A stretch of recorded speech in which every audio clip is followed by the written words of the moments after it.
Good morning guys! So, for today's videos, magluluto tayo ng munggo.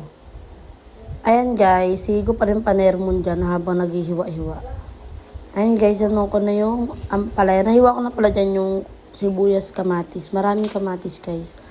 Mas maraming kamatis, mas masarap. Ayan guys, tinabi ko yung isa kasi masyado kasing malaki yung ampalayan, mahaba. Kaya yung isa tinabi ko muna, mamaya ko lulutuin. Tapos guys, hiniwa ko na yung talong dyan. Ayun guys, kumukulo na pala yung munggo. O, diba? Mapapansin nyo yun guys, pag durug-durug na yung munggo. Tapos yun, pagkatapos nyo mag-upisan tayo mag-isa. Ayan guys, naka-ready na lahat. So, lalagay ko na yung Okay guys, nakakailangan dyan, mantika. Ayun guys, nilagay ko na yung sibuyas kamatis. bawang. Dinamihan ko yung kamatis Dinuro dyan. ko lang kasi yun guys, di ko na hinihiniwa. Gusto ko kasi talaga gusto ko yan. yung maraming kamatis. Ayun guys, pinakulang ko na yung munggo. Tapos yung Marami malambot din na sibuyas. siya. Kaya At na ko pa kasi yung sinalang. Napakarami talaga niyang guys. At yan guys, hindi na cover. Ito yung guys, antay mo lang madurug-durug yung kamatis hanggang sa magkulay ano na siya guys. Para may aswete. Charot.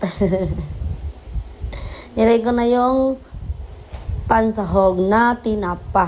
Hinimay-himay ko yan guys para di mahirapan yung mga bata. Ayun guys, nilagay ko paminta, asin.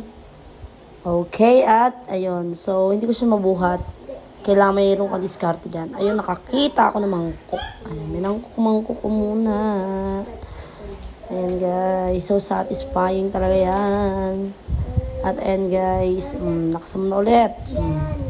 Nilagay ko na yung gulay, wala nang patumpik-tumpik pa. Ayan.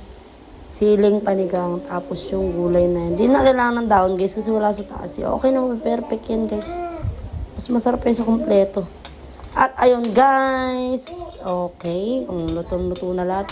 Kailangan talaga guys, lutong-luto yung mga gulay kasi nga may bata ako. Kasi nga, baka di sila matunawan, gano'n. So kailangan lutong-luto talaga.